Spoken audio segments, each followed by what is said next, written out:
서울대 신경과 교수의 절박한 경고. 후회하지 않으려면 이것 당장 바꾸세요. 고혈압이건 당뇨, 고지혈증이건 이 질환들은 대개 별표 아무런 증상이 없어요.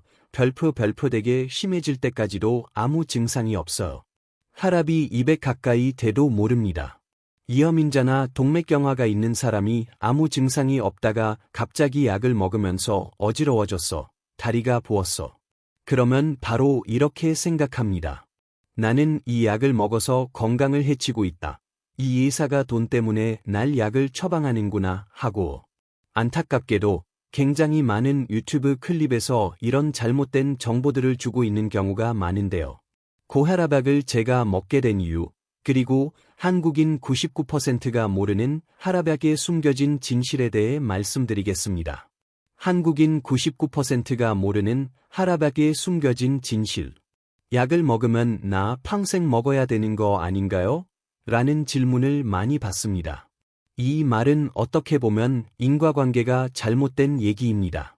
원인이 없는데 약을 먹어서 약을 한 번 먹으면 평생 먹는다. 이건 틀린 말이고, 원인이 있어서 약을 먹게 되는 건데 그 원인이 없어지지 않으면 계속 먹어야 됩니다. 어떤 분들은 20대부터 고혈압이 생깁니다. 20대, 30대에도 이미 혈압이 높아요. 그런데 그 당시 혈관은 굉장히 튼튼합니다. 우리 몸의 가장 전성기 상태이기 때문에 혈압이 올라가는 상황, 예를 들어 비만이거나 아니면 굉장히 짜게 먹고 운동 잘 안 하고 하는 상황이라 하더라도 이 혈압은 기능적 고혈압 상태예요. 몸이 필요해서 혈압이 올라갔는데 그런 상황이 하루 종일 많다 보니까 계속 혈압이 올라가 있는 거죠. 이런 분들이 혈압약을 먹으면 혈압이 떨어집니다. 그런데 이분이 만약 건강한 생활을 다시 해서 체중을 좀 빼고 이러면 약을 안 써야 됩니다. 저절로 안 쓰게 돼요. 하지만 이분이 만약 이런 생활을 계속해서 40살, 50살까지 같은 생활을 유지한다면 혈관벽에 기질적인 변화가 생깁니다. 혈관이 번성되고 딱딱해집니다. 이때는 환자분이 아무리 건강생활로 돌아가도 고혈압 상태가 그대로 유지됩니다. 이때는 약을 끊을 수가 없어.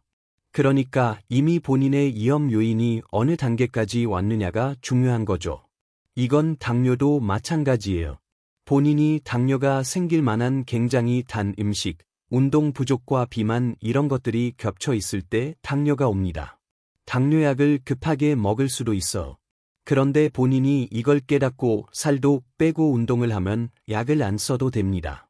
그런데 이 단계를 넘어가서 췌장에서 인슐린 분비가 떨어지거나 각세포에서 인슐린에 대한 저항성이 많이 생기게 되면 아무리 건강 생활을 해도 돌릴 수가 없는 경우가 많이 생겨요.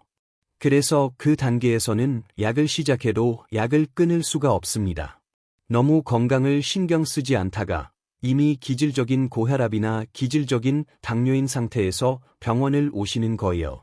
그래서 환자분이 건강 생활을 했는데도 안 돼서 약을 먹였는데 약을 먹으면 나 평생 먹어야 되는 거 아닌가요? 라고 묻죠. 그건 당신이 지금 평생 먹어야 할 단계로 들어섰습니다. 라는 뜻이에요. 인과관계가 잘못됐다는 얘기입니다. 원인이 계속 지속되다가 지금은 약을 먹을 수밖에 없는 상태가 됐다는 거지, 원인이 가락적이어서 잠깐 썼다가 끊을 수 있는 상태가 아니라는 거예요. 그러니까 만약 50대 될 때까지 본인이 고혈압과 당뇨를 방치해서 굉장히 안 좋은 상태로 갔다면 평생 먹게 될 가능성이 높습니다. 하지만 30에서 40대에 내가 고혈압이나 당뇨를 발견했는데 건강생활로 내가 지금 돌아갈 수 있지 않겠냐? 그렇다면 돌아갈 가능성이 매우 높습니다. 뇌졸중 권위자인 내가 혈압약을 먹는 이유.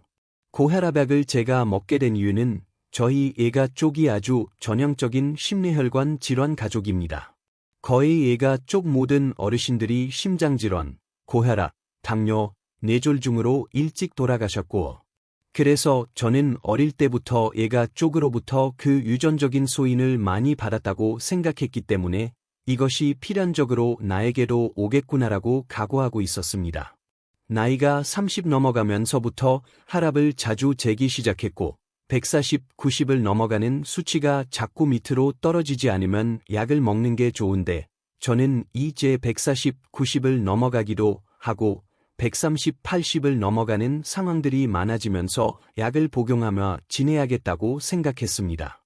혈압이라는 게 그 자체로 혈관에 나쁜 영향을 주긴 하지만 가장 나쁜 건 우리 몸의 가장 연약한 혈관인 뇌혈관 때문입니다. 뇌혈관은 우리 인생 동안 높은 고혈압 상태일 때 계속 상처를 받아요. 인생 중에 높은 혈압이 있다 하더라도 난 정상으로 돌아갔으니까 이제 과거에 높았던 건 없어라고 생각하면 안 됩니다. 높은 혈압 상태였던 기간 동안 상처를 받는 거예요. 정상 혈압을 계속 유지할수록 정상적인 뇌혈관 상태를 유지할 가능성이 높은 겁니다. 높은 혈압이라 하더라도 빠른 속도로 교정하는 게 좋습니다. 그래서 저는 젊은 나이에 약을 좀 적당한 수준으로 먹으면서 혈압을 강하게 억제해왔고, 지금 이제 50이 넘은 나이에서도 약 1가지 반 정도로 아주 수월하게 조절을 하고 있습니다. 처음에는 기능적으로 높은 혈압이 유지되다가 그때는 혈관 탄력성이 좋으니까 높아도 혈관 상처를 잘 안 받는데 한 40이 넘어가면서부터 기질적으로 혈관이 딱딱해지기 시작하면 아무리 쉬워도 혈압이 이제 올라가게 되는 상황이 됩니다. 이걸 치료를 늦게 하면 할수록 혈관이 딱딱해지는 경화성 변화가 점점 더 심해져요. 즉, 늦게 치료할수록 혈압약이 점점 더 많아집니다. 이런 식으로 일찍 치료할수록 혈압 관리가 아주 간편하게 끝나요. 이건 당뇨도 마찬가지고 고혈압과 당뇨를 초기에 이른 시기에 잘 조절하는 게 오히려 평생 적은 약으로 고혈압이 없는 상태와 당뇨가 없는 상태로 유지할 수 있는 비결이 됩니다. 그러니까 약에 대한 의사의 경고, 영양제에 속지 마세요. 약에 대한 반감이 왜 생기냐면요. 영양제라고 하는 것들이 사실은 약효가 검증되어 있냐 하면 약효가 있을 수도 있지만 테스트한 적이 없다는 것이 정확합니다. 이 영양제는 기본적으로 임상시험을 거의 하지 않습니다. 왜냐하면 영양제 성분은 음식에서 먹을 수 있는 성분이에요. 일부 정상인들한테 이게 적게 먹힐지도 몰라. 비타민 A가 결핍될지도 몰라.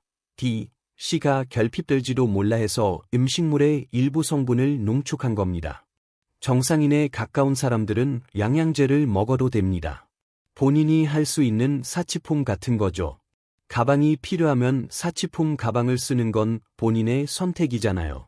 본인이 더 큰 건강을 바라기 위해서 먹는다면 먹어도 됩니다. 대부분의 경우 돈만 아까운데요. 그런데 약이란 건 뭐냐면 세상에 없던 새로운 화학 물질을 만든 거예요. 경험해 보지 못한 아주 강력하지만 확실한 의학적 효과를 위해서 하는 것이고, 영양제는 우리가 음식을 많이 먹어오던 것을 혹시 더 부족할까 봐 농축해서 주는 거죠. 약값도 다른 신약에 비해서 저렴하고 이미 과거에 허가되어 있기 때문에 이걸 수천억을 들여서 임상시험을 할 리가 없죠. 음식물의 일부 성분이다 보니까 안전해서 그냥 세상에 많이 풀려 있어.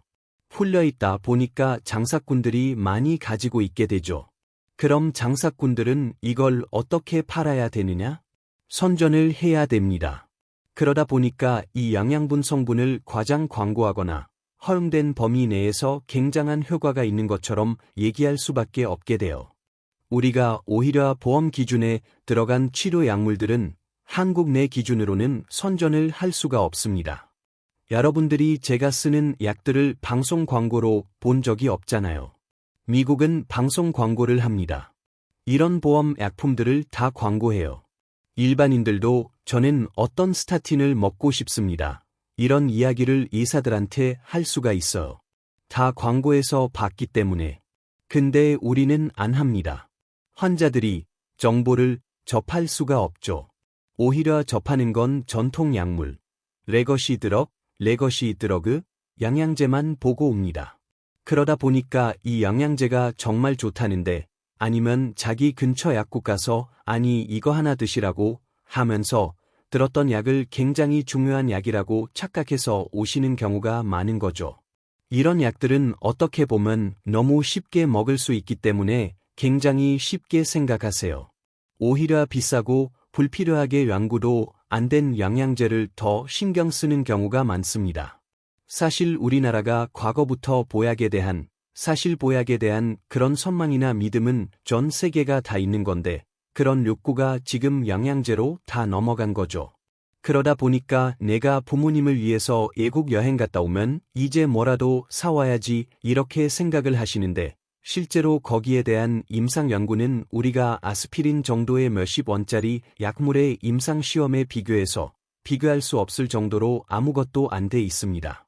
의사신경과 전문의의 절박한 경고 입장에서 이걸 좋다고 얘기하는 게 기본적으로 말이 안 됩니다. 영양제는 원래 음식물에 있는 성분을 고농축해서 주는 거다 보니까 몸 입장에서는 이분이 좀 과식하셨나 생각을 하고 많이 들어왔으면 배설하면 됩니다. 어쩌다 모자랄 때 들어왔으면 반갑네 그 정도죠. 좀 힘들었는데 갑자기 잘한 감장제를 줬네 이렇게 기분 좋을 수도 있는 거죠. 근데 이게 결정적이진 않은 거예요. 그런데 약물이란 건 이 세포가 죽을지도 모르는 아니면 결정적으로 지금 결핍이 되어 있거나 지금 당장 어떤 걸 해야 하는 것들을 존재하지 않던 화학 물질을 만들어서 갑작스럽게 강제로 주는 거란 말입니다. 그래서 모든 약물은 부작용이 있어. 모든 약이 부작용이 있어. 약을 먹게 되면 뭔가 몸에 변화가 생깁니다. 스타틴에 대한 음모론이 더 커지게 된 가장 중요한 이유는 이 고혈압이건 당뇨 고지혈증이건 증상이 전혀 없어요. 대개 심해질 때까지도 전혀 증상이 없습니다. 당뇨 같은 경우는 구갈, 입마름, 이나 이제 다뇨 같은 증상이 조금 생길 수 있습니다만 대부분 또 증상이 없어요. 고지혈증은 진짜 아무 증상이 없어. 콜레스테롤이 높다는 게 자기가 만약 기름이 엄청 많아서 끔찍하다고 생각하는데 232 돼도 모릅니다. 치료 기준으로 따지면 70 이하까지 떨어뜨려야 하는 경우도 많은데 전혀 못 느껴요. 혈압이 200 가까이 돼도 모릅니다. 그런데 본인이 이제 머리가 아프면 혈압을 재보고 140이라. 내 혈압 때문에 머리가 아파 하시는데 거꾸로 얘기하시는 거예요. 머리가 아파서 혈압이 올라갑니다. 고혈압과 당뇨, 고지혈증은 본인의 자각 증상으로 알 방법이 없다고 하셔야 돼요. 내가 평상시에 머리가 아프거나 어지럽거나 컨디션이 안 좋으면 고혈압, 당뇨, 고지혈증이 있는 거야 라고? 절대 연관되지 않습니다. 아무것도 연관되지 않아요. 그런데 이분한테 이제 집에서 혈압 재는 걸 보고 수첩을 봤더니 평상시 혈압 140, 90을 자꾸 넘어가요. 혈압약을 먹어야 되겠습니다. 라고 합니다.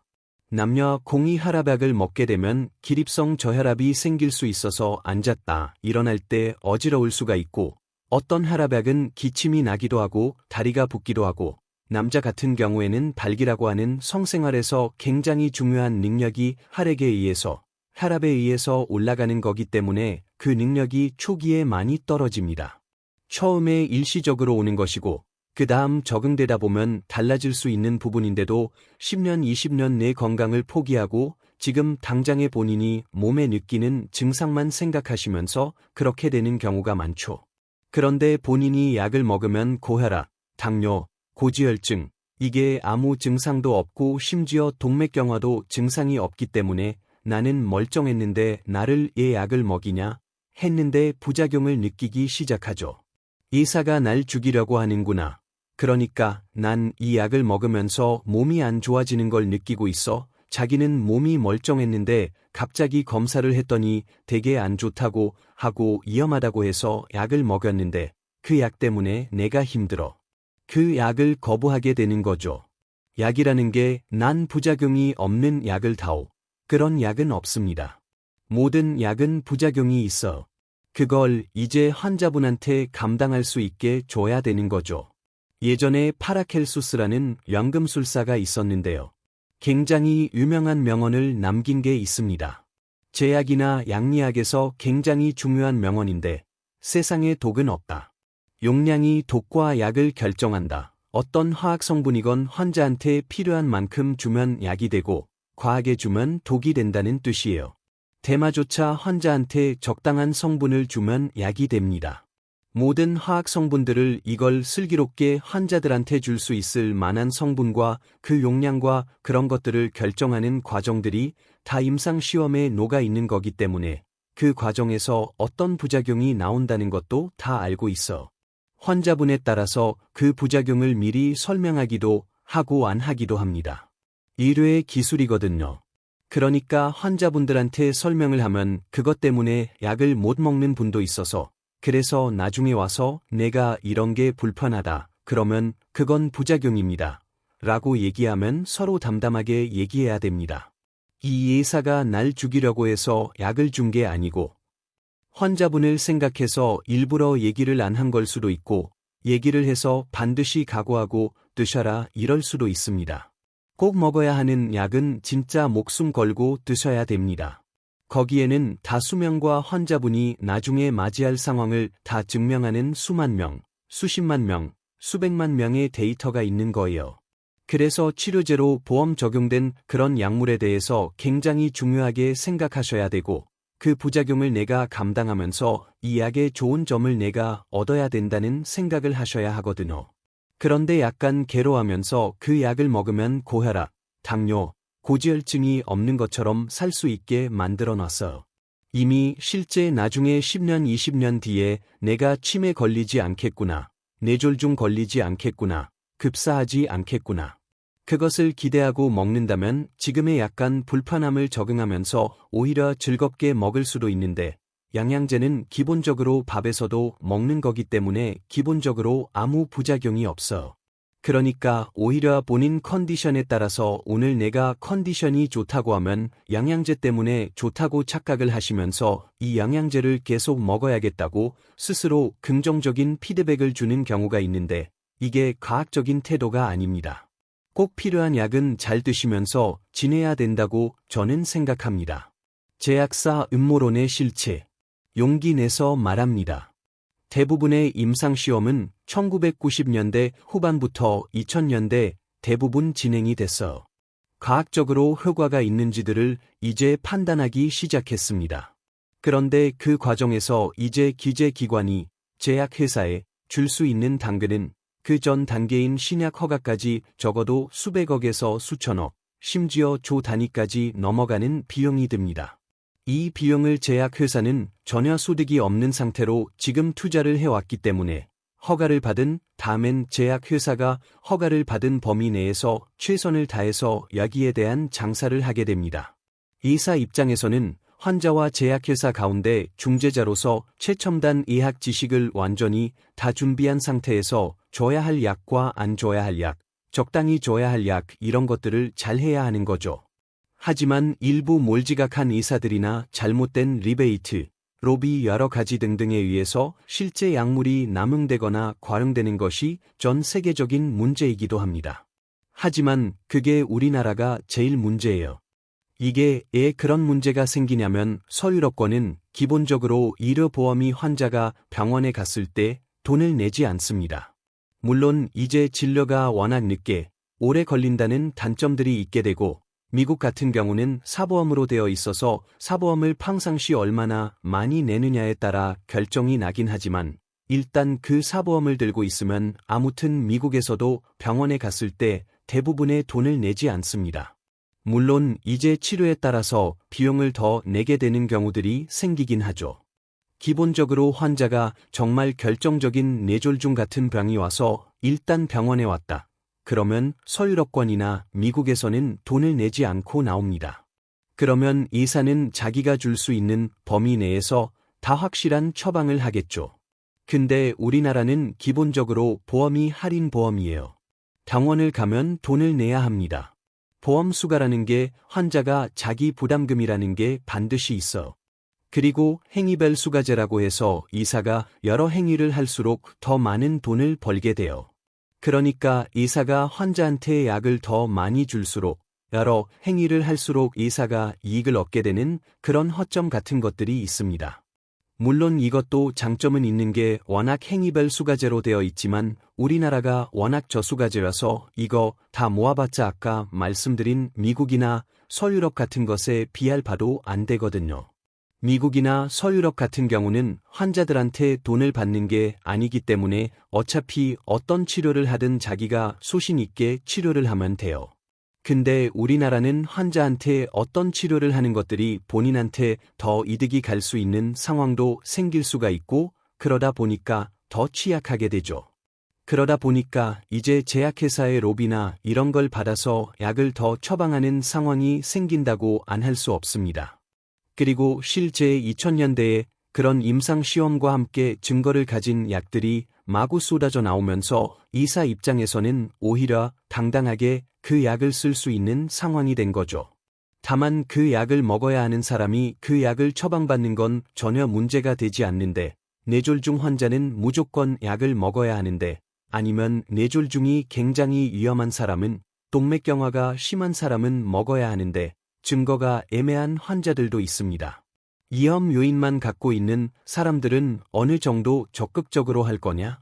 이 환자들은 사실은 정상인으로 갈 수 있게 건강 생활을 유도하고 약을 적게 쓰는 게 중요한 방법인데, 이게 워낙 박리담회처럼 의뢰를 2제 3분으로 하다 보니까 60명 70명을 얘기할 수가 없고, 환자들 입장에서도 약을 받고 가는 걸 원하기도 하고 하다 보니까 편리하게 약이 자꾸 처방되는 경우가 있어요. 약이 점점 또 과다하게 처방되면서 그걸 먹고 아까 말씀드린 약을 먹게 되면 부작용이 생깁니다. 그게 부작용이 없는 약을 다 먹어야 한다. 그건 잘못된 생각이라는 거예요. 모든 약이 부작용이 있어. 이염인자나 동맥경화가 있어도 아무 증상이 없던 사람이 갑자기 약을 먹으면서 내 몸이 안 좋아졌어. 어지러워졌어. 다리가 부었어. 기침이나 이런 증상이 생기면 나는 이 약을 먹어서 건강을 해치고 있다라고 생각을 하게 되고, 이 의사가 돈 때문에 날 약을 처방하는구나라는 생각에 사로잡히게 되고, 우리나라처럼 아주 그 소셜 커뮤니티나 음모론 같은 찌라시나 유튜브 클립이 하나 나오게 되면 다 오염되기 때문에, 그런 것 때문에 이제 굉장히 심각하게 오염된 약물이 대표적으로 스타틴이 되겠습니다. 이 스타틴 같은 경우는 지금도 굉장히 많은 유튜브 클립에서 굉장히 많이 잘못된 정보들을 주고 있는 경우가 많은데요. 특히 스타틴을 먹지 마라 이런 경우가 있는데, 제가 얘기하는 건 모든 사람이 스타틴을 먹으라는 게 아닙니다. 스타틴은 굉장한 약입니다. 부작용이 있어. 근데 이걸 먹어야 하는 사람은 목숨 걸고 먹어야 합니다. 안 그러면 자기 수명이 깎이고 반드시 심근경색이나 뇌졸중이 오게 돼요. 그런데 스타틴을 먹을 필요가 없는 사람들이 과잉 진료로 스타틴을 먹게 되면서 거기에 대한 부작용을 느끼고, 그 부작용이 사실 감당할 수 있을 만한 부작용인데도 불구하고 본인의 공포감으로 이 약을 준 의사가 잘못됐고 제약회사에 음모가 있다, 이런 식으로 퍼져나가게 됩니다.